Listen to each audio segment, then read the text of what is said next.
Bab 499 mengajarkan tinju. Ye Junlang sedang membersihkan dapur. Dia samar-samar mendengar beberapa percakapan antara Patua Ye dan Liu Xiang. Tetapi dia tidak menganggapnya serius. Ketika dia selesai membersihkan dan berjalan keluar, dia terkejut melihat Patua Ye melakukan satu pukulan demi satu di halaman belakang. Liu Xiang berdiri di sampingnya dan menatapnya tanpa berkedip. Tampak sangat serius dan fokus. Apa yang Patua Ye coba lakukan?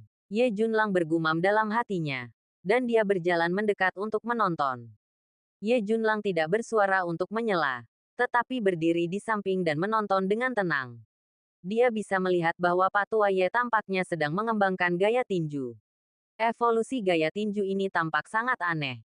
Dan gerakannya tampak sangat lambat. Membuat orang merasa seperti orang tua yang berlatih tai chi di taman pada dini hari. Dengan cara yang metodis, tidak tergesa-gesa, dan moderat.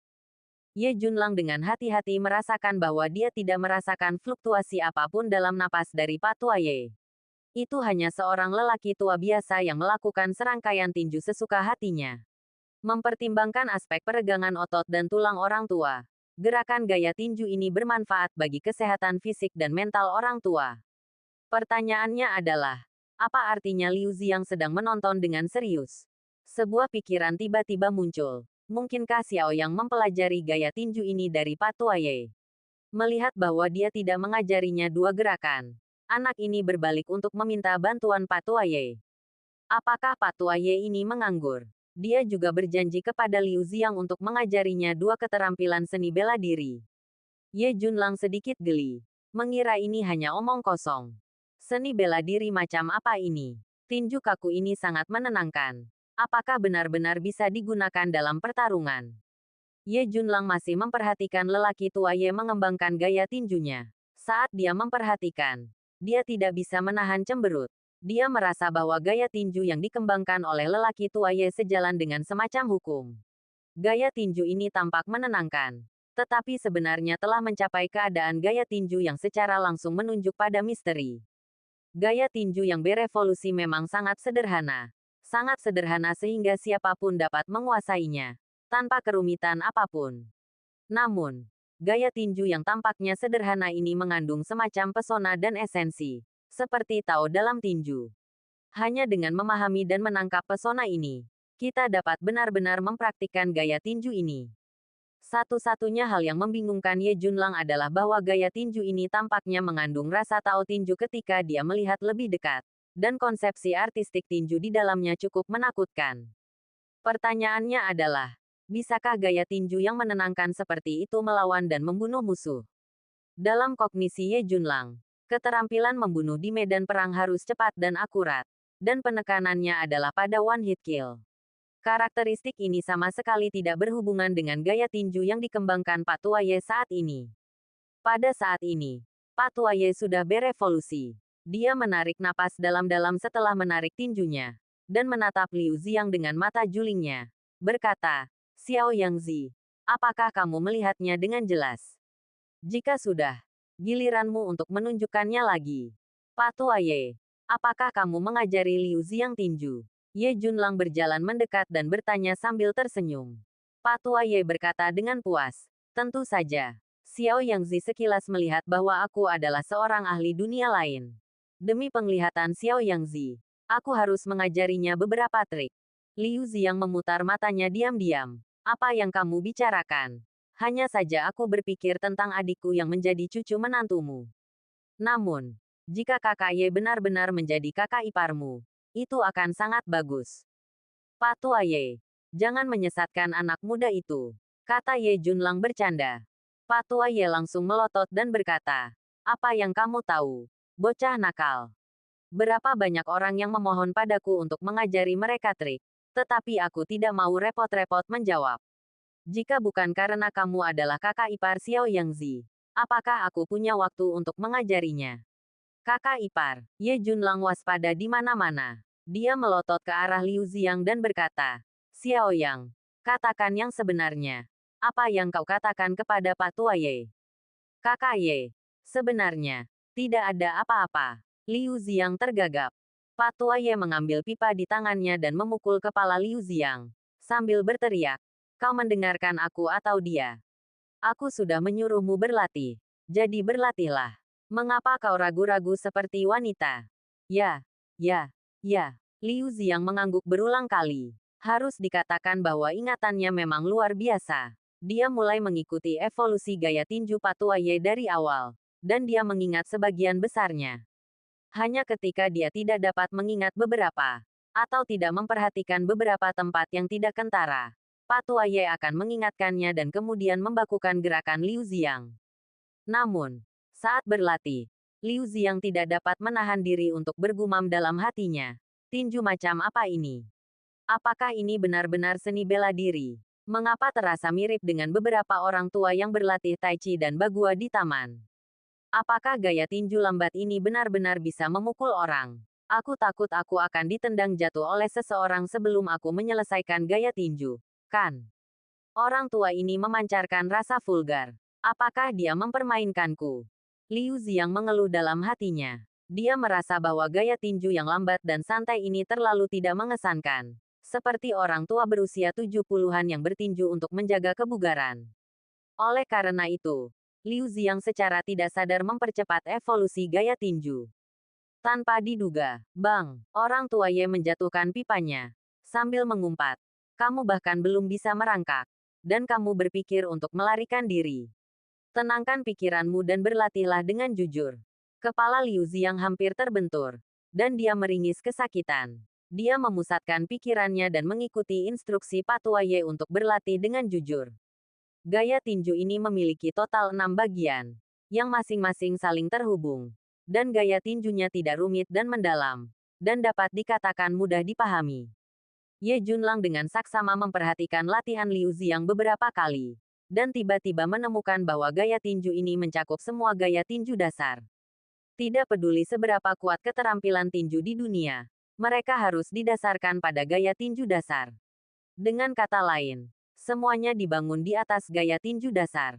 Hal ini membuat Ye Junlang tiba-tiba memiliki ide dalam benaknya. Jika gaya tinju Patua Ye dipadukan melalui beberapa kombinasi, bukankah akan berkembang menjadi gaya tinju yang tak terbatas jumlahnya?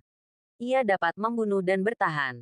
Perhatikan fleksi sendi siku. Itu tidak dilakukan dengan sengaja. Itu harus dilakukan sesuai dengan lintasan tinju.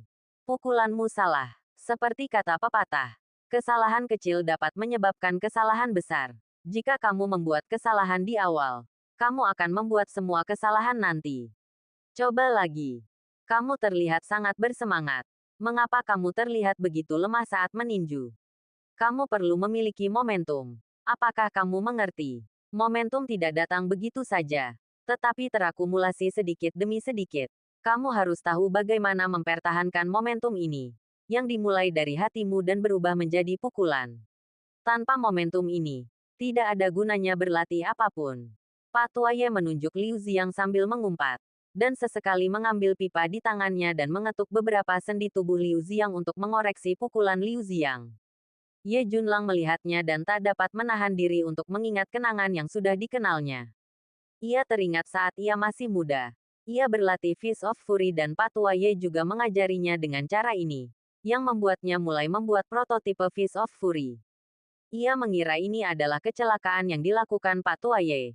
Tetapi sekarang melihat Patua Ye mengajari Liu Ziang dengan cara ini, apakah itu benar-benar kecelakaan? Atau apakah Patua Ye benar-benar seorang master yang tidak mungkin lebih tinggi lagi? Tetapi setiap orang kuat harus memiliki napas yang kuat dan kekuatan yang kuat sebagai fondasi, yang sama sekali tidak dapat ia rasakan dari Patua Ye, yang membuatnya bingung. Mungkinkah Patua Ye tidak memiliki kekuatan apapun, seperti kekuatan cahaya dan kekuatan gelap, tetapi memiliki pemahaman yang unik tentang seni bela diri? Ye Junlang berpikir dalam hati. Dia merasa kemungkinan ini sangat tinggi. Ye Junlang segera teringat bahwa dia sekarang telah menerobos ke alam kekuatan rahasia dan merangsang atribut kekuatan, serangan berat abis.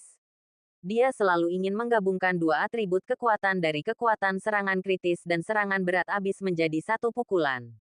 Sejauh ini, Ye Junlang masih belum memikirkan solusi apapun.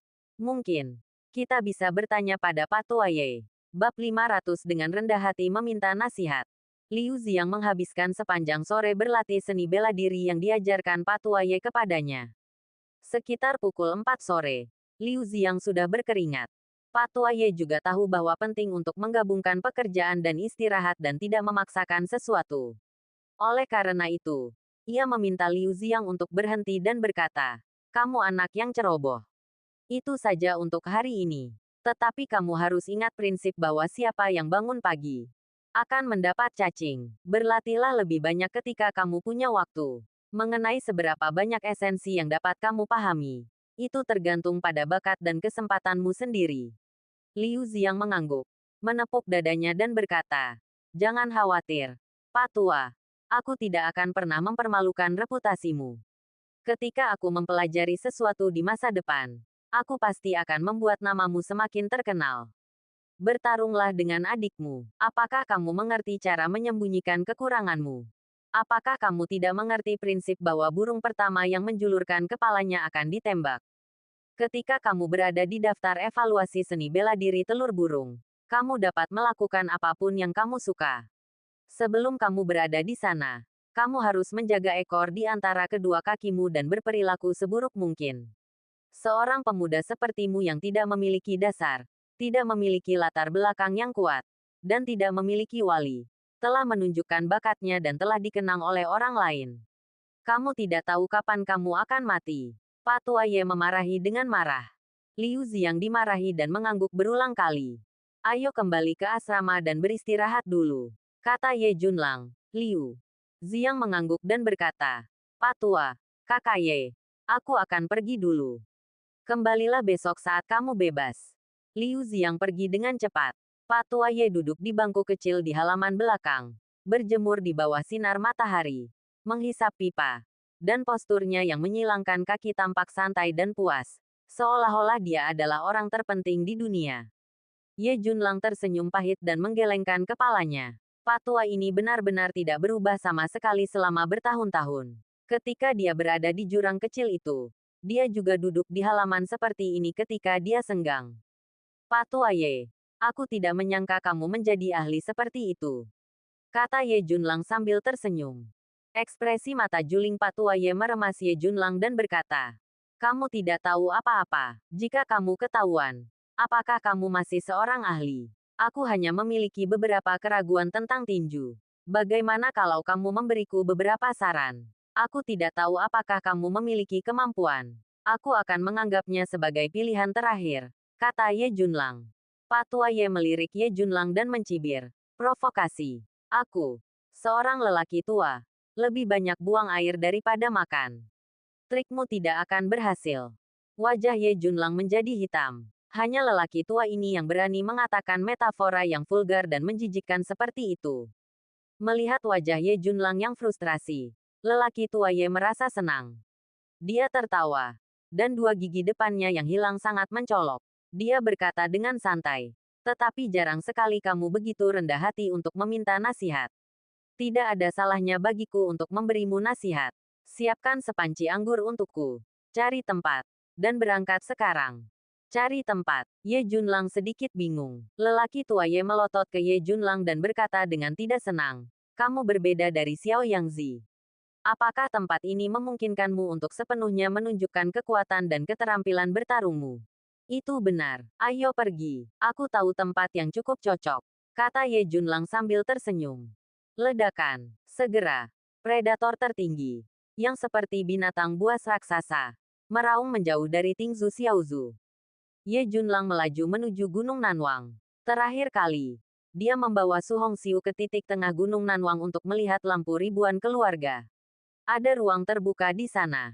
Dengan bantuan pepohonan di tempat terbuka, dia dapat menampilkan keterampilan tinjunya secara maksimal dan membiarkan Pak Tua Ye menonton. Setelah lebih dari setengah jam perjalanan, Ye Junlang melaju ke Gunung Nanwang dan tiba di tempat terbuka di tengah jalan menuju gunung. Ye Junlang dan Pak Tua Ye keluar dari mobil. Pak Tua Ye melirik tempat ini, mengangguk dan berkata, "Tempat ini juga dapat menunjukkan keterampilanmu. Oke, anak Ye, tunjukkan padaku kekuatanmu saat ini dan evolusi tinjumu." "Oke," Ye Junlang berbicara dengan suara yang dalam, dan dia berteriak keras. Momentumnya sendiri seperti binatang prasejarah yang melepaskan diri dari sangkar. Tekanan seperti dewa dan iblis meresap keluar. Momentum yang mendominasi dan maskulin membubung ke langit. Ada rasa percaya diri bahwa aku tak terkalahkan di dunia.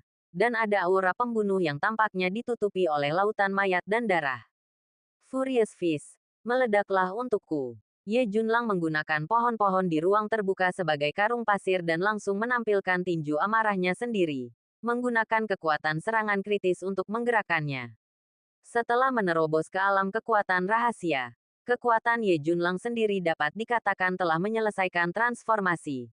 Menjadi lebih tirani dan kuat. Dan kekuatan serangan kritis yang dipadatkan bahkan lebih mengerikan. Bang, bang, bang. Saat dia terus meninju, pohon setebal pinggang di depannya bergetar.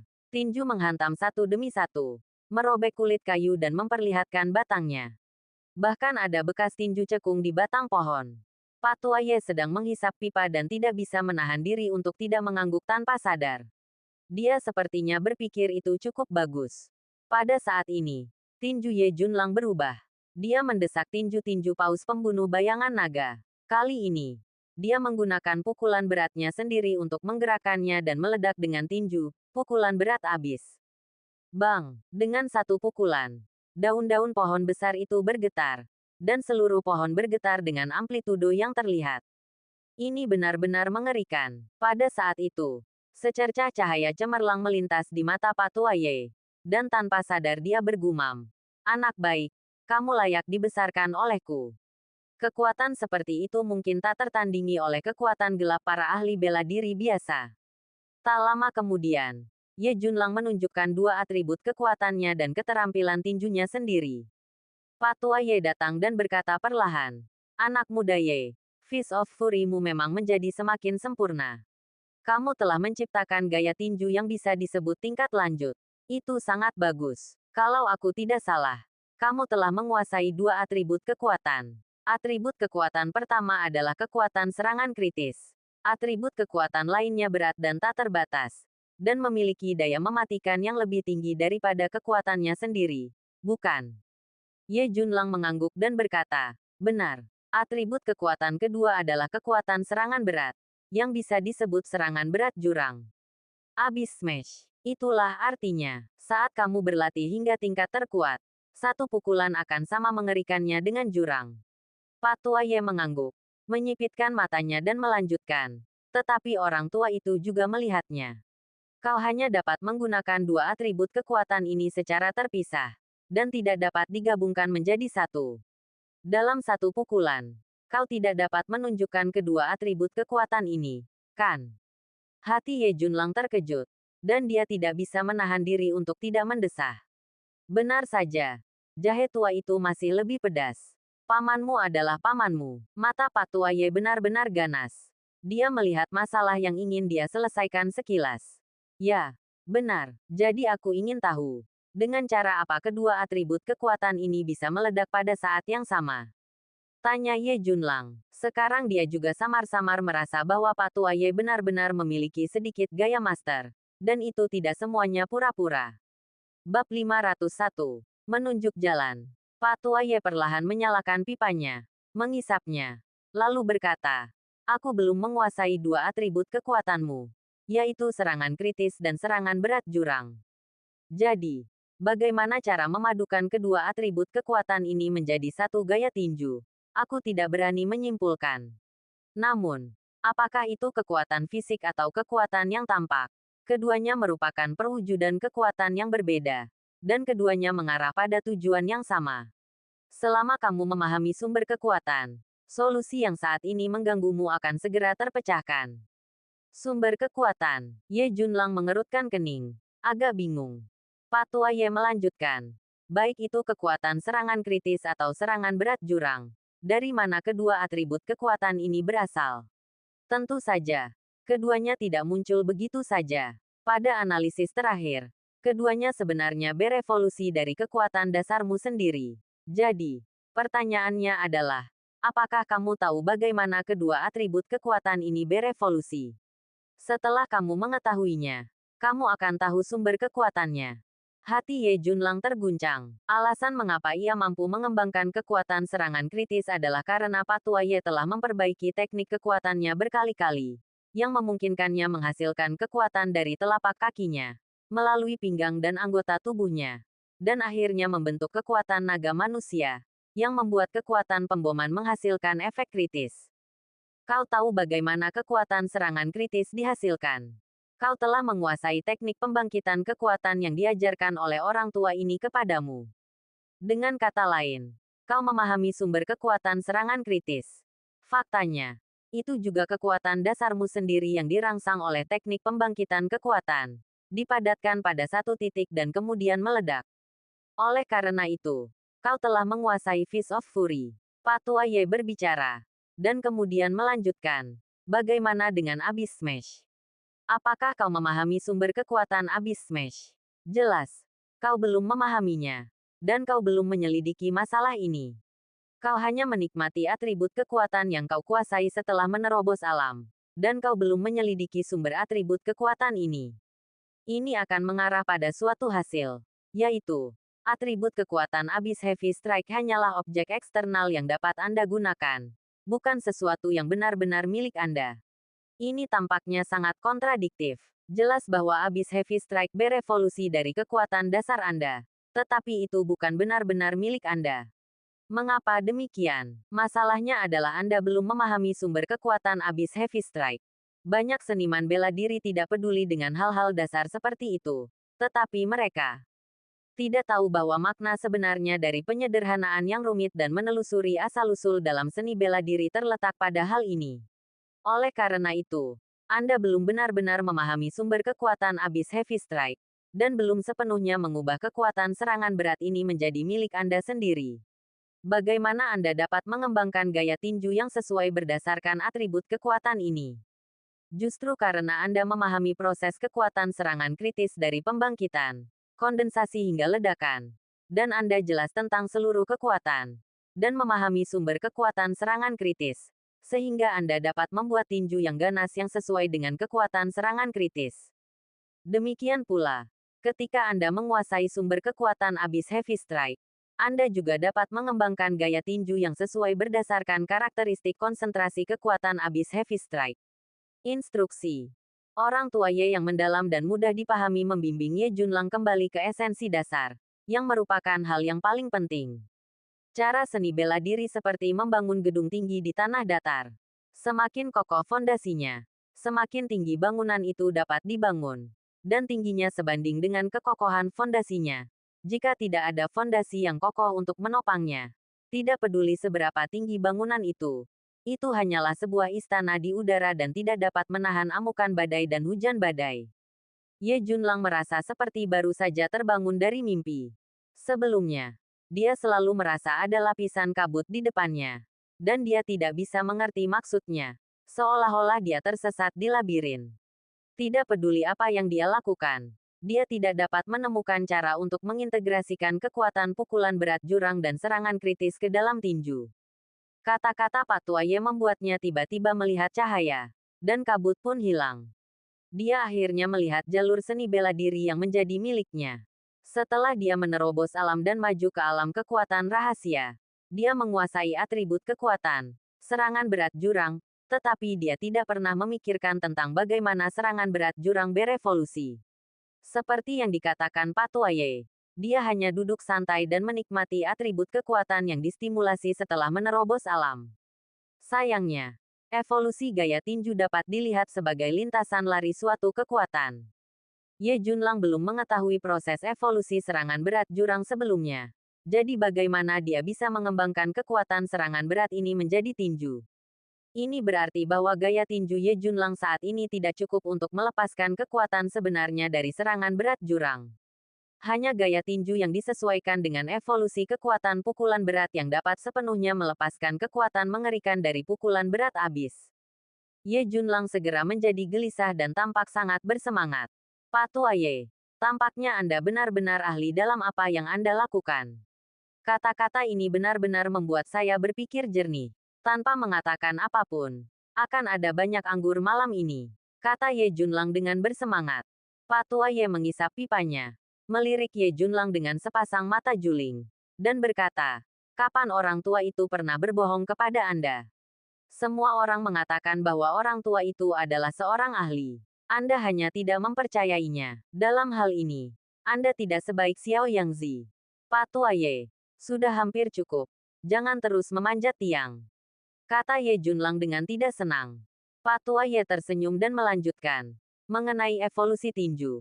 Mengambil contoh dunia seni bela diri kuno. Sangat sedikit orang yang dapat menciptakan keterampilan bertarung mereka sendiri. Banyak orang membuat perubahan berdasarkan seni bela diri yang diwariskan oleh para pendahulu mereka.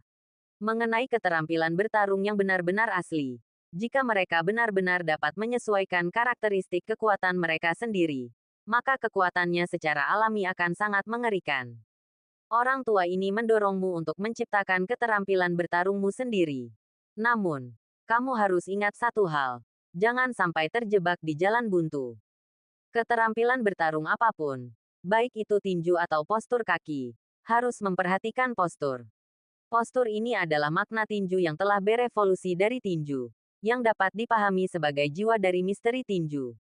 Oleh karena itu, postur ini dapat mencakup cinta dan benci, kesedihan dan kegembiraan, perpisahan dan reuni, serta perang dan kavaleri besi, murka langit dan bumi, dan sebagainya. Semuanya tergantung pada kondisi pikiran dan persepsimu. Mengenai dua atribut kekuatan yang kamu miliki sekarang, selama kamu benar-benar memahami akar dari dua atribut kekuatan ini, sesuai dengan karakteristik kedua atribut kekuatan ini, dikombinasikan dengan persepsimu sendiri di medan perang dan di dunia sekuler, kamu mungkin dapat mengembangkan keterampilan bertarung sejati yang menjadi milikmu. Pada titik ini, orang tua ini tidak dapat membantumu. Kamu hanya dapat mengandalkan persepsimu sendiri. Orang tua Ye melanjutkan. Ye Junlang mengangguk. Dia menarik napas dalam-dalam. Raut wajah tampan dan maskulinnya tampak penuh tekad. Dia berkata, "Jangan khawatir, Pak Tua Ye. Aku pasti bisa menggabungkan kedua atribut kekuatan ini dan mengembangkannya melalui keterampilan tinju yang benar-benar baru. Pak Muda Ye, jangan membanggakan diri sendiri. Pak Tua akan menunggu dan melihat." Pak Tua Ye berkata dengan mata menyipit. Ye Junlang tersenyum. Dia tidak mengatakan apa-apa lagi, dan mulai membenamkan dirinya dalam evolusi atribut kekuatan, serangan berat abis, miliknya sendiri. Hal pertama yang harus dia lakukan adalah memahami sepenuhnya proses evolusi kekuatan serangan berat, dan mengubah serangan berat abis menjadi sesuatu yang menjadi miliknya, bukan atribut kekuatan pinjaman. Bab 502 Eksplorasi Seni Bela Diri. Ye Junlang tenggelam dalam persepsi atribut kekuatan, serangan berat abis. Dia harus melacak asal-usul dan memahami asal-usul atribut kekuatan ini untuk mengubah kekuatan serangan berat menjadi miliknya sendiri, dan selanjutnya merangsang kekuatan terkuat, serangan berat abis. Ini sama sekali bukan proses yang mudah. Ini membutuhkan persepsi yang cermat berulang-ulang, dan seluruh tubuh dan pikiran harus tenggelam dalam persepsi atribut kekuatan ini. Ini mengingatkan Ye Junlang ketika dia masih kecil. Ketika dia berlatih kekuatan serangan kritis di jurang kecil itu, dia juga sangat berbakti, berkonsentrasi setiap hari dan mengabdikan dirinya pada latihan kekuatan serangan kritis dan tinju pembunuh. Ye Junlang sangat senang bisa mendapatkan kembali perasaan ini, yang memungkinkannya untuk terus menjelajahi misteri seni bela diri dengan hati bela diri yang murni. Boom, boom, boom. Ye Junlang meninju terus-menerus, dan kekuatan pukulannya sendiri meledak lagi dan lagi, membentuk kekuatan serangan, abis heavy strike, yang menghantam batang pohon di depannya. Abis heavy strike skala penuh memang mengerikan. Setiap kali pukulan mendarat, abis heavy strike menyebabkannya menyapu ke arah pohon-pohon ini seperti lautan yang mengamuk, mengguncang pohon-pohon ini, dan suara gemerisik dari cabang-cabang dan dedaunan tidak ada habisnya. Saat Ye Junlang berkonsentrasi pada penginderaan, dia perlahan menyadari bahwa setiap kali kekuatan mengerikan dari abis heavy strike meletus, kekuatan dasarnya sendiri akan menyapu maju seperti air pasang. Seperti fenomena pasang surut, dengan lapisan-lapisan air pasang datang satu demi satu. Satu lapisan air pasang tidak akan merasakan apapun, tetapi lapisan-lapisan air pasang yang mengikutinya pada akhirnya akan membentuk air pasang yang kuat yang akan menyapu langit. Karakteristik kekuatan abis heavy strike mirip dengan ini. Ini adalah penyapuan dan superposisi terus-menerus dari lapisan-lapisan kekuatan dasar. Dan ketika akhirnya meletus, itu akan menyebabkan fenomena serangan berat yang mengerikan. Ye Junlang menunjukkan sedikit kelegaan di wajahnya. Dia telah mulai menyentuh sumber kekuatan abis Heavy Strike. Meskipun masih sangat dangkal, itu juga berarti bahwa dia telah mulai memahami arti sebenarnya dari kekuatan abis Heavy Strike. Ketika dia sepenuhnya menguasai kekuatan abis Heavy Strike, dia mungkin dapat mengubah abis Heavy Strike, sehingga kekuatan yang meletus akan menjadi lebih mengerikan. Yang lebih penting, saat itu ia dapat mengembangkan keterampilan tinju yang unik berdasarkan kekuatan serangan berat jurang dan karakteristik serangan kritis, sehingga meningkatkan kekuatannya dalam semua aspek. Patua Ye berjongkok di samping dan menonton, minum seteguk anggur dan merokok tembakau kering, menyipitkan matanya, lalu memperlihatkan senyumnya yang menyedihkan dengan gigi depannya yang hilang. Kekuatan fisik anak ini benar-benar kuat. Keberanian dan sikap mendominasi ini sedikit mirip dengan gaya masa mudaku. Lumayan. Patua Ye tersenyum, lalu berkata pada dirinya sendiri, semakin tinggi kekuatan fisik, semakin sulit. Itu tidak sebagus energi gelap dalam hal ini. Tetapi menggunakan kekuatan fisik untuk melunakkan tubuh dan mencapai kekuatan fisik alam Fajra Agung adalah cara seni bela diri yang terkuat. Ye Junlang terus meninju dan membombardir. Tulang fisiknya jelas ditempa ke tingkat yang sangat kuat. Oleh karena itu, ketika tinjunya menghantam pohon, dia tidak merasakan sakit apapun. Sebaliknya, dia menghancurkan kulit pohon menjadi berkeping-keping dan meninggalkan bekas tinju di batang pohon yang terbuka. Dia merasakan misteri kekuatan pukulan berat jurang dan memahami sumber kekuatan pukulan berat jurang. Dalam proses ini, dia sepenuhnya mengubah atribut kekuatan, serangan berat abis, menjadi miliknya sendiri. Sebelumnya, ketika dia melancarkan serangan berat abis, dia tidak memiliki banyak perasaan khusus. Tetapi sekarang berbeda, ketika dia melancarkan serangan berat abis, dia mulai merasa seolah-olah dia merasa nyaman dengan lengan dan jarinya. Dia merasa telah membangun semacam hubungan dengan atribut kekuatan ini. Dia dapat dengan jelas merasakan lintasan serangan berat ini ketika diledakkan. Ini adalah proses yang sangat luar biasa. Pada saat ini, ponsel Ye Junlang berdering, dan ada panggilan masuk. Terbenam dalam persepsi atribut kekuatan, abis Heavy Strike, Ye Junlang tidak menyadari dering ponselnya. Patua Ye melirik ponsel Ye Junlang dan berkata, anak muda, ada panggilan.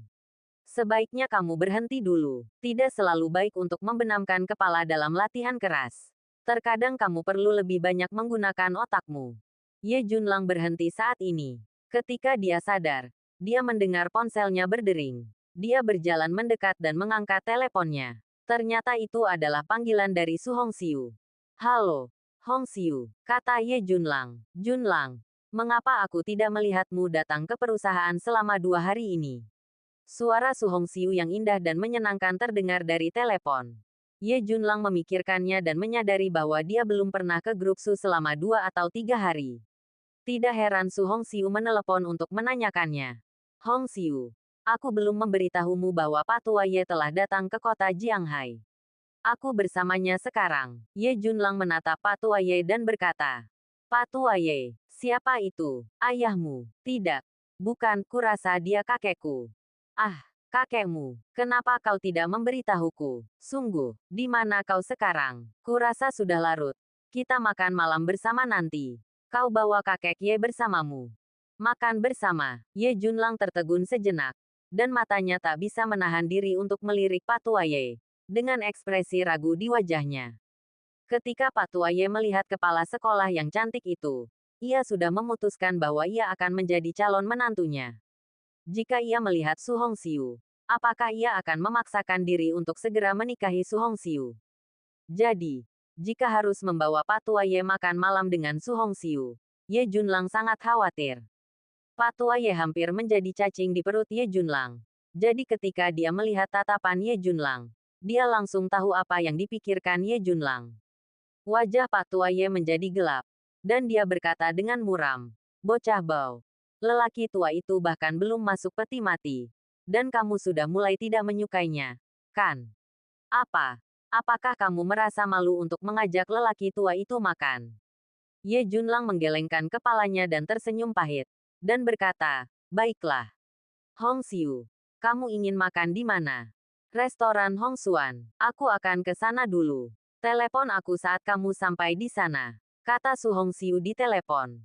Restoran Hong Xuan. Wajah Ye Junlang tercengang. Dia pernah ke restoran ini sebelumnya. Dan An Rumei yang membawanya ke sana. Makanan di restoran ini memang sangat enak. Selain itu, ada juga Xiao Hanyu. Seorang pemilik yang sangat cantik dan seksi. Ye Junlang menutup telepon setelah berdiskusi dengan Su Hong Xiu.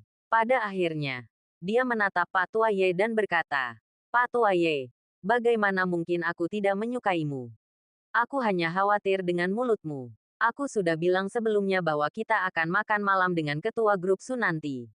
Dia juga atasan langsungku. Selain menjadi satpam di Universitas Jianghai, aku juga kepala Departemen Keamanan Grup Su. Ketua, oh, bocah Ye. Aku benar-benar tidak tahu. Kau sudah menjadi ketua. Lumayan. Pak Tua Ye menyipitkan matanya. Lalu menyeringai dan berkata, ketua yang mengundangmu makan malam adalah seorang gadis muda. Dia memang seorang CEO yang cantik. Kata Ye Junlang jujur. Setelah mendengar ini, Pak Tua Ye langsung terbatuk-batuk kering dan berkata dengan serius. Anak boros, mari kita berhenti berlatih hari ini. Lihat, matahari sudah terbenam. Dan aku benar-benar lapar. Apa yang ada di matamu? Apakah menurutmu aku semuda dan sekuat dirimu? Apakah kamu tahan melihat seorang lelaki tua berdiri di lereng bukit dan kelaparan sampai pusing? Apakah kamu punya rasa bakti kepada orang tua? Ye Junlang benar-benar terdiam dan tidak tahu harus berkata apa. Ketika lelaki tua itu mendengar bahwa Su Hong Xiu, yang diundang makan malam, adalah seorang CEO yang cantik, dia langsung sangat gembira dan terus mendesak dirinya untuk pergi ke janji makan malam. Mungkinkah lelaki tua ini mengira bahwa semua wanita cantik yang pernah berhubungan dengannya adalah calon menantu perempuan? Mengapa aku tidak menyadari bahwa lelaki tua ini punya kebiasaan ini sebelumnya? Bab 503 Ketidaktahuan Orang Tua Ye. Restoran Hong Xuan. Saat itu hampir pukul 8 malam ketika Ye Junlang mengendarai mobil perampok tertingginya yang tangguh ke restoran Hong Xuan. Seperti biasa, restoran Hong Xuan masih ramai dengan orang-orang. Bisnis di sini benar-benar bagus, terutama karena hidangannya benar-benar enak dan memiliki reputasi yang sangat tinggi. Selain itu, layanan dan lingkungannya kelas 1, yang secara alami menarik. Meskipun konsumsi di sini cukup mahal, ada banyak orang kaya di dunia, dan makan di sini benar-benar sepadan. Ye Junlang masih ingat bahwa terakhir kali An Rumei membawanya ke sini untuk makan. Dia kebetulan bertemu dengan prajurit Shinto Jepang yang membuat masalah di sini. Dia berkelahi dan memukuli para prajurit Shinto itu dengan keras. Namun, yang paling diingat Ye Junlang adalah Xiao Hanyu, pemilik restoran Hong Xuan. Dia adalah wanita yang bersemangat, antusias, dan terus terang. Dengan kecantikan yang langka dan tubuh yang seksi, sulit bagi orang untuk tidak mengingatnya.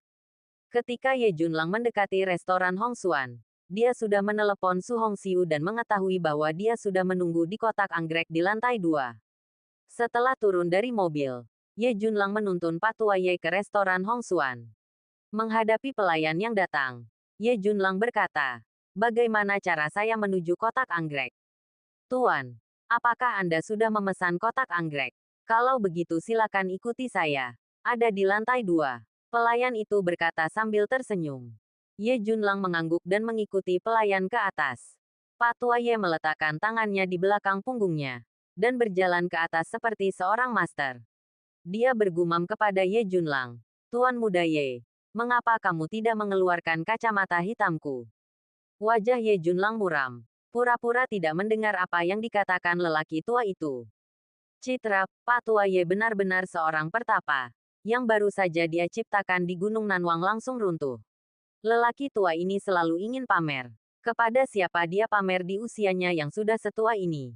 Ye Junlang memeriksa. Dan tidak ada wanita tua di restoran Hong Xuan. Naik ke lantai 2. Pelayan membawa Ye Junlang ke pintu kotak anggrek dan berkata sambil tersenyum. Tuan, kami di sini. Ini kotak anggrek. Terima kasih, kata Ye Junlang sambil tersenyum. Melihat Pak Tua Ye juga mengikuti, dia berbisik. Pak Tua Ye, Seriuslah nanti. Jangan terlalu tidak tahu malu dan memanfaatkan usiamu. Mengerti? Bocah bau. Kamu sangat berani. Kamu berani memberi pamanmu pelajaran. Patua Ye melotot ke arah Ye Junlang. Ye Junlang mengulurkan tangan dan mengetuk pintu kotak. Lalu dia membukanya. Su Hongxiu ada di dalam kotak. Setelah mendengar ketukan di pintu, dia berjalan mendekat dan melihat Ye Junlang mendorong pintu hingga terbuka. Junlang, Su Hongxiu tersenyum. Dan matanya yang indah menoleh. Dan dia melihat Patua Ye yang datang bersamanya. Dia langsung tersenyum dan berkata, "Ini kakek Ye, kan? Halo, kakek Ye." Kakek Ye menyipitkan matanya dan menatap Su Hongxiu. Tatapan itu sama persis dengan tatapan saat menatap cucu menantunya. Dia melihat ke atas dan ke bawah beberapa kali. Dan senyum di wajah tuanya tidak bisa disembunyikan. Dia tersenyum dan berkata, "Saya dengar dari Ye bahwa Anda adalah presiden perusahaan. Atau bosnya. Anda masih sangat muda untuk menjadi presiden perusahaan. Anda benar-benar hebat." Kakek Ye. Nama saya Su Hongxiu. Secara nama, saya adalah bos Junlang. Tetapi saya tidak pernah menganggapnya sebagai bawahan. Su Hongxiu berkata sambil tersenyum. Patua Ye mengangguk dan berkata, "Bagus sekali. Bagus sekali. Ngomong-ngomong, kamu belum menikah, kan? Apakah kamu punya kekasih? Bagaimana pendapatmu tentang pemuda Ye? Anak laki-laki ini sudah melajang selama bertahun-tahun. Jika dia tidak segera menemukan istri, aku akan khawatir." Di desa di lembah pegunungan kecil itu, orang-orang seusianya semuanya adalah ayah dari beberapa anak. Aku sudah seusia ini. Dan aku tidak tahu kapan aku bisa punya cicit. Wajah cantik Su Hongxiu langsung memerah. Dia tidak pernah menyangka bahwa Patua Ye akan mengatakan hal-hal ini begitu mereka bertemu. Wajahnya memerah.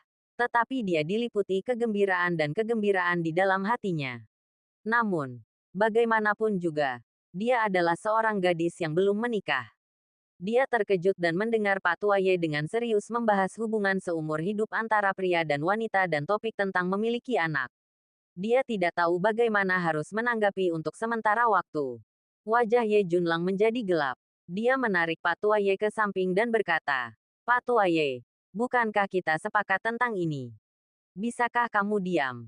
Anak muda Ye, kamu tidak akan bisa menemukan menantu perempuan seperti ini bahkan jika kamu memegang lentera. Sulit untuk menemukannya. Dia tidak hanya cantik dan murah hati, tetapi dia juga sangat berbakat. Menikahinya di rumah akan membawa kehormatan bagi keluarga. Kamu tidak cemas, tetapi aku cemas. Jika menantu perempuan yang baik seperti itu lari dengan orang lain, aku akan menghajarmu sampai mati." Patua Ye bergumam. "Kita di sini untuk makan. Oke. Lagi pula, kamu mengatakan ini begitu kita bertemu. Jika dia benar-benar melarikan diri, itu karena kamu membuatnya takut. Tidak bisakah kamu lebih patuh? Aku tahu apa yang harus dilakukan." Ye Junlang berkata dengan suara rendah. "Anak muda Ye, sejujurnya, lelaki tua itu menyukai gadis ini dari lubuk hatinya ketika dia melihatnya. Lelaki tua itu memperingatkanmu dengan sangat serius. Kamu tidak boleh melewatkan gadis ini. Lelaki tua itu menunggumu melahirkan 7 atau 8 cicit. Dan lelaki tua itu akan membantumu merawatnya." Patua Ye berkata dengan serius. Ye Junlang merasa malu. Dia tahu bahwa membawa lelaki tua tak tahu malu ini makan malam bersama Su Hongxiu adalah keputusan yang salah. "Junlang, apa yang kamu bicarakan dengan kakek Ye? Kemarilah dan duduklah. Lalu persiapkan makan malam." Pada saat ini, suara Su Hongxiu terdengar. Dan dia telah kembali sadar. "Aku ikut," kakek Ye berbicara. Dan dia mengabaikan Ye Junlang. Melangkah maju. Datang ke sisi Su Hongxiu dan duduk. Menatap wajah giok Su Hongxiu yang cantik dan tanpa cacat. Semakin dia melihat, semakin dia merasa puas. Dia semakin tersenyum dan tidak bisa menutup mulutnya. Dua gigi depan yang hilang di depan pintu menjadi semakin mencolok. "Namamu Su Hongxiu, kan?" Kakek itu mengatakan mengapa kedengarannya begitu familiar. "Sekarang aku ingat bahwa nama yang terus diulang-ulang anak ini di hadapanku sepanjang hari adalah Su Hongxiu." Kakek Ye berkata dengan serius. Su Hongxiu tertegun. Dan menatap kakek Ye dengan rasa ingin tahu. Dan bertanya, "Kakek Ye, apa maksudmu dengan ini?" Anak Ye terus membicarakan Su Hongxiu. Su Hongxiu. Sepanjang hari. Dan sesekali mendesah bahwa rasanya sudah lama sekali kita tidak bertemu. Orang tua itu bertanya-tanya apakah anak ini menderita sakit cinta. Anak ini setia dalam mencintai.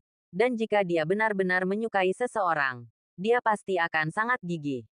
Orang tua itu bertanya-tanya sebelumnya siapa wanita yang membuat anak ini begitu tergila-gila. Tetapi sekarang setelah dia melihatmu, kurasa pantas saja anak ini sangat merindukanmu. Kata Pak Tua Ye tanpa tersipu atau berdebar-debar. Ye Junlang merasa gila. Kapan aku terus membicarakan Su Hongxiu sepanjang hari? Orang tua ini benar-benar pandai mengarang cerita. Dan kuncinya adalah dia berbicara seolah-olah itu benar. Tanpa tersipu sama sekali. Yang sangat tidak tahu malu. Pak Tua Ye, bisakah kamu lebih keterlaluan? Apakah kamu masih ingin minum di masa depan? Jika kamu terus berbicara omong kosong, aku tidak akan membelikanmu setetes anggur pun mulai besok. Kata Ye Junlang dengan wajah muram. Bab 504. Bertemu Xiao Hanyu lagi. Su Hongxiu tidak senang. Dia melotot ke arah Ye Junlang dengan matanya yang indah dan berkata dengan marah. Junlang, bagaimana kamu bisa berbicara dengan orang tua seperti ini? Ini kakekmu. Kamu benar-benar tidak tahu bagaimana menghormati orang tua. Siapa tahu, orang tua itu pasti telah menderita banyak keluhan di sekitarmu selama bertahun-tahun. Keluhan. Ye Junlang tidak bisa berkata apa-apa. Dia tidak bisa mengatakan apapun tentang penderitaannya. Akulah yang paling menderita keluhan. Oke. Orang tua yang mengandalkan usianya ini sangat malas sehingga membuat orang marah. Aku selalu bekerja keras dan melayaninya seperti sapi dan kuda di depannya. Kapan dia pernah menderita keluhan? Kalau dipikir-pikir lagi, kita pasti pernah bertengkar karena perbedaan pendapat. Sekarang aku menangis saat mengingatnya. Hongxiu, aku sudah tua. Tidak peduli aku disakiti atau tidak. Selama aku bisa menemukan istri dan membangun keluarga, aku akan merasa puas. Kata Pak Tua Ye dengan penuh emosi. Pak Tua, kamu sudah sangat tua sekarang. Sekarang saatnya menikmati masa tuamu. Terlalu banyak tidak baik. Sedikit saja setiap hari tidak apa-apa. Kata Su Hongxiu. Orang tua Ye menghela nafas dan berkata, alangkah baiknya jika aku memiliki cucu ipar sepertimu. Sayang sekali anak laki-laki Ye ini tidak melakukan pekerjaannya dan tidak membuat kemajuan. Aku khawatir kamu, Hongxiu, tidak menyukainya. Orang tua, bagaimana mungkin aku tidak menyukainya? Selain itu, menurutku Ye Junlang masih sangat positif dan giat. Su Hongxiu mau tidak mau berbicara tanpa sadar. Ye Junlang tiba-tiba ingin menutupi wajahnya dan melarikan diri. Dewi Su, kau telah dijebak oleh lelaki tua malang ini dan kau tidak mengetahuinya. Pria tua itu mengerti. Ternyata kau dan pengembara kecil itu adalah sepasang kekasih yang saling mencintai. Kan? Oh, lihat otakku. Orang-orang menjadi bingung ketika mereka menjadi tua. Dan mereka tidak dapat melihat hal-hal yang begitu jelas. Pria tua Ye menyeringai dan melanjutkan. Hongxiu, sejujurnya, pria tua itu merasa sangat dekat denganmu ketika dia melihatmu untuk pertama kalinya. Bagaimana dengan pepatah? Orang-orang dari keluarga yang sama akan tetap bersama. Kau akan menjadi menantu perempuanku di masa depan. Yang berarti kalian adalah keluarga. Aku membesarkan Ye Xiaozi sejak dia masih kecil. Jadi aku juga kerabat Ye Xiaozi yang lebih tua. Bagaimana kalau aku membawa Ye Xiaozi untuk bertemu orang tuamu besok dan melamar orang tuamu secara resmi? Ye Junlang hampir jatuh tersungkur di meja makan. Dia melotot ke arah Pak Tua Ye dan berkata, Pak Tua Ye, menurutmu ini permainan rumah-rumahan. Bagaimana bisa kau datang dengan sesuatu seperti menantu perempuan dan datang untuk melamar? Belum lagi Hongxiu. Bahkan aku merasa malu. Ye Junlang menatap Su Hongxiu dan buru-buru menjelaskan. Hongxiu, Pak Tua Ye memang seperti ini. Dia suka berbicara bebas dan omong kosong. Jangan dimasukkan ke hati. Su Hongxiu hendak mengatakan sesuatu ketika pintu kotak didorong terbuka. Seorang wanita seksi bergaun merah masuk dengan tergesa-gesa. Dengan kedatangannya, dia tampak membawa suasana yang hangat dan ceria. Pinggangnya yang ramping bergoyang dengan ribuan gerakan anggun. Mulutnya yang ringan menggoda puncak dan kupu-kupu. Ada tipe wanita di dunia ini yang ditakdirkan untuk menjadi seribu gaya dan sangat romantis. Wanita seperti itu adalah yang paling mempesona dimanapun dia berada. Xiao Hanyu tidak diragukan lagi adalah wanita seperti itu. Dia seksi dan cantik seperti biasanya. Dia berjalan ke dalam kotak dan menatap Su Hongxiu. Tersenyum dan berkata, Hongxiu, aku baru saja menyelesaikan pekerjaanku dan punya waktu untuk datang ke sini. Jangan kaget. Kakak Yu, apa yang kamu bicarakan? Terlalu formal, Su Hongxiu berkata sambil tersenyum. Kakak Yu, kita bertemu lagi. Ye Junlang juga angkat bicara. Dia tersenyum tipis, dan matanya yang dalam menatap wajah cantik Xiao Hanyu yang secantik bunga persik di bulan Februari. Dia merasa bahwa wanita ini akan selalu memberi orang perasaan hangat dan murah hati. Ye Junlang, Xiao Hanyu terkejut, dan dia langsung tersenyum. Senyumnya seperti ribuan bunga persik yang mekar penuh. Dan dia berkata, jadi kamu datang untuk makan bersama Hongxiu. Ya. Aku tidak pernah berpikir akan bertemu kakak Yu lagi. Ye Junlang tersenyum. Su Hongxiu cukup penasaran. Menatap Ye Junlang dan Xiao Hanyu. Dan berkata, kalian juga saling kenal. Ngomong-ngomong, kakak Yu belum memberi tahu kalian. Ye Junlang adalah kepala Departemen Keamanan perusahaanku. Xiao Hanyu tersenyum dan berkata, aku sudah tahu sejak lama. Rumei memperkenalkan Ye Junlang kepadaku saat dia datang makan malam terakhir kali. Ye Junlang tersenyum dan berkata, Menteri An membawaku ke sini untuk makan terakhir kali dan berkata dia ingin berterima kasih padaku. Su Hongxiu mengangguk, menatap Xiao Hanyu dan berkata, Kakak Yu, kamu bebas sekarang. Jadi tinggallah dan mengobrol dengan kami. Kalau begitu aku akan menuruti perintahmu. Xiao Hanyu tersenyum. Dia bukan wanita pemalu. Setelah duduk, dia melihat Pak Tua Ye dan bertanya, siapa lelaki tua ini? Dia adalah kakek Ye Junlang, kata Su Hongxiu. Xiao Hanyu terkejut, dan dengan cepat membungkuk dan berkata, ternyata itu Tuan Ye. Halo.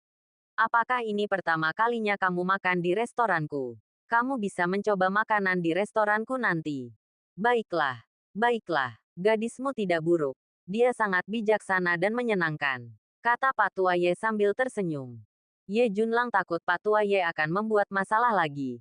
Jadi dia cepat-cepat berkata, Kakak Yu, setelah kejadian terakhir, tidak ada orang Jepang yang datang untuk membuat masalah lagi, kan?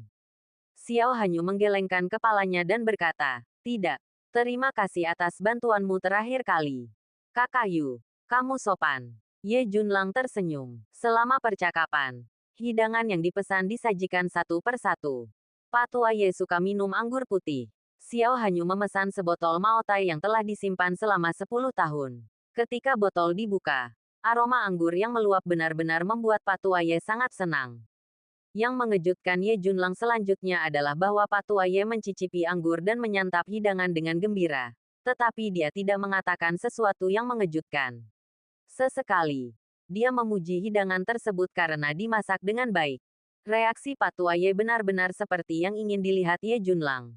Kalau tidak, jika Pak Tua Ye mengatakan ini dan itu dengan tidak bermoral, dia tidak akan tahu harus menaruh wajahnya di mana. Lebih dari setengah jam kemudian, Pak Tua Ye tampak sudah cukup makan dan minum. Dia menyipitkan matanya dan berkata, Pak Tua, aku tidak akan mengganggu kalian anak muda untuk saat ini. Aku sudah kenyang dan aku akan pergi dulu. Anak muda, kamu tinggal di sini dan menemani Hongxiu dan pemilik. Pak Tua, apakah kamu akan pergi? Su Hongxiu berdiri dan bertanya. Pak Tua Ye mengangguk dan berkata, saat aku sudah tua, aku ingin bergerak setelah makan. Jadi aku tidak bisa duduk diam. Jadi aku akan pergi dulu. Tapi kau harus ingat apa yang kukatakan sebelumnya. Aku akan membawa anak Ye untuk mengunjungimu nanti. Pak Tua Ye, jika menurutmu makanan di sini sesuai dengan seleramu, silakan datang lebih sering di masa mendatang. Xiao Hanyu tersenyum. Baiklah, baiklah. Pak Tua Ye bersendawa dan berjalan keluar dari pintu kotak. Ye Junlang menyuruh Pak Tua Ye keluar dan berkata, Pak Tua, ada apa denganmu? Kau pergi bahkan sebelum selesai makan. Ini tidak seperti gayamu. Wah, orang tua itu bersusah payah menciptakan kesempatan untukmu. Tidakkah kau melihatnya? Pak Tua Ye berkata dengan tidak senang. Ye Junlang benar-benar bingung dan bertanya, apa maksudmu? Lihatlah wanita bos itu. Dia hampir menggodamu. Apa? Tidakkah kau berencana untuk berlatih dengan wanita bos ini? Bagaimana dengan Guanyin yang duduk di atas teratai? Lelaki tua yang mendorong kereta. Pohon tua dengan akar yang bengkok. Del, gunakan trik apapun yang kau miliki. Selalu lebih baik untuk berlatih lebih banyak. Pria tua itu tidak akan mengganggumu. Pak Tua Ye berkata dengan santai. Ketika Ye Junlang tersadar, Pak Tua Ye sudah pergi. Bab 551 orang menghalangi jalan. Kakek Ye sudah pergi. Bisakah dia kembali sendiri? Su Hongxiu bertanya ketika Ye Junlang kembali ke kotak. Ye Junlang tersenyum dan berkata, "Jangan khawatir tentang dia. Dia telah sulit ditemukan selama bertahun-tahun. Dia sering bepergian keluar dan pergi selama lebih dari 2 atau 3 tahun. Aku tidak dapat menghubunginya. Kali ini dia datang ke kota Jianghai untuk mencariku. Kalau tidak, aku tidak akan dapat menemukannya di lautan manusia yang luas ini." Ye tua benar-benar berbeda, kata Xiao Hanyu sambil tersenyum. Ye Junlang menatap Xiao Hanyu. Mungkin itu karena apa yang dikatakan Pak Tua Ye sebelum dia pergi. Dia menatap Xiao Hanyu untuk melihat apakah dia tampak penuh kasih sayang seperti yang dikatakan Pak Tua Ye. Namun, Ye Junlang melihatnya dan tidak dapat memahaminya. Sebaliknya, Xiao Hanyu memperhatikan mata Ye Junlang yang diam-diam mengamati. Dan entah bagaimana, pipinya yang selalu lugas dan murah hati, ternoda dengan sentuhan merah cerah. Ye Junlang, ayo, biarkan aku minum segelas lagi bersamamu. Xiao Hanyu berkata sambil tersenyum. Aku tahu Kakak Yu memiliki toleransi alkohol yang sangat baik, tetapi kamu tidak selalu bisa bersulang untukku, kan? Bagaimana jika aku mabuk? Kamu mungkin tidak dapat membantuku kembali beristirahat. Ye Junlang berkata sambil tersenyum. Apa masalahnya? Restoran sebesar ini. Apakah kamu takut tidak ada ruang bagimu untuk beristirahat semalam? Xiao Hanyu mengangkat alisnya dan berkata sambil tersenyum. Kalau begitu minumlah. Ye Junlang mengambil gelas anggur dan meminumnya bersama Xiao Hanyu. Su Hongxiu tidak pandai minum. Jadi Ye Junlang tidak membiarkannya minum anggur putih, tetapi memesan sebotol anggur merah untuk diminumnya perlahan. Su Hongxiu menatap Ye Junlang dengan matanya yang indah, dan tidak dapat menahan diri untuk bertanya. Junlang, lelaki tua itu tidak akan benar-benar membawamu ke rumahku, kan? Ye Junlang tercengang, dan dia benar-benar tidak tahu bagaimana menjawabnya. Villa Tingchao. Ketika Situ Liu Yun dari keluarga Situ datang ke kota Jianghai hari itu, dia tinggal di Villa Tingchao. Meskipun Situ Liu Yun telah pergi, Villa Tingchao masih dipertahankan sebagai markas keluarga Situ di kota Jianghai. Dan ada personel khusus di villa untuk menjaganya setiap hari. Malam itu, Villa Tingchao yang tadinya tampak damai dan tenang, tiba-tiba ditembus suara gemuruh dari udara. Itu adalah suara baling-baling helikopter yang berputar dengan kecepatan tinggi. Di tengah udara, sebuah helikopter pribadi terbang di atas, lalu perlahan mendarat di helipad Villa Tingchao. Setelah helikopter berhenti dengan mantap, pintu kabin terbuka, dan dua pria paruh baya melompat turun terlebih dahulu. Mereka memiliki tatapan mata yang tertahan dan ekspresi yang tegas. Ada darah dan ki yang mengerikan mengalir deras di tubuh mereka seperti lautan yang luas. Mereka dikelilingi oleh untaian energi, membuat orang merasa bahwa dua raja telah turun, membawa aura penindasan yang kuat dan mengerikan. Dilihat dari darah dan ki yang mengerikan dari kedua pria itu, kekuatan mereka tidak sebanding dengan pria tua berpakaian abu-abu getong di awal. Aura yang mereka berikan kepada orang-orang tidak berada pada level yang sama dengan penindasan seperti domain. Setelah kedua pria itu keluar dari kabin terlebih dahulu, mereka berdiri di sisi kiri dan kanan masing-masing, dengan wajah penuh hormat, seolah-olah mereka sedang menunggu seseorang. Kemudian, seorang lelaki tua berusia 60-an berjalan turun dari kabin. Lelaki tua itu mengenakan pakaian merah, dan seluruh tubuhnya tampak tinggi dan tegap. Dengan wajah kemerahan, tampak jauh lebih muda dari usianya yang sebenarnya. Leluhur Feng, ini adalah Villa Tingchao. Seorang lelaki setengah baya di sebelah kanan berbicara dengan nada yang sangat hormat. Dia memanggil lelaki tua berbaju merah itu, leluhur, bukan karena lelaki tua berbaju merah itu cukup tua untuk menjadi leluhurnya, tetapi karena kekuatannya. Leluhur bela diri sejati. Alam leluhur bela diri dapat disebut sebagai leluhur seni bela diri. Tidak peduli seberapa tua atau mudanya, orang lain akan dengan hormat memanggilnya leluhur. Pria tua berpakaian merah Feng Tian telah mengolah kekuatan energi gelap ke tingkat ketujuh. Tingkat ketujuh energi gelap, yang merupakan ambang batas alam leluhur bela diri. Meskipun Feng Tian memiliki tingkat terendah dari tingkat ketujuh energi gelap di alam leluhur bela diri, itu masih alam leluhur bela diri. Selama dia mencapai tingkat ini, kekuatannya sendiri tidak akan dapat diprediksi dan memiliki kekuatan tempur yang sangat mengerikan. Kedua pria parubaya ini dengan darah dan ki yang melonjak di tubuh mereka sudah cukup untuk mendirikan sekte di dunia seni bela diri kuno, karena mereka berdua adalah pejuang yang kuat di alam raja bela diri. Meski begitu, kedua pendekar di alam raja bela diri ini tetap menghormati lelaki tua berpakaian merah Feng Tian, dan tidak berani melewati batas sedikit pun. Di dunia seni bela diri kuno, perbedaan antara alam utama sama besarnya dengan perbedaan antara langit dan bumi. Bahkan jika kedua penguasa alam raja bela diri ini bergabung, mereka tetap bukan musuh lelaki tua berpakaian merah. Di dunia seni bela diri kuno, para master leluhur bela diri jarang keluar untuk berjalan-jalan. Malam ini, seorang master leluhur bela diri sejati datang ke kota Jianghai bersama dua master raja bela diri. Jika itu disebarkan, itu pasti akan menimbulkan sensasi. Siapa di kota Jianghai yang layak bagi seorang master leluhur bela diri untuk keluar? Feng Tian berkata dalam hati. Kepala keluarga memintaku untuk datang dan menyerbu medan perang dan membunuh Ye Junlang.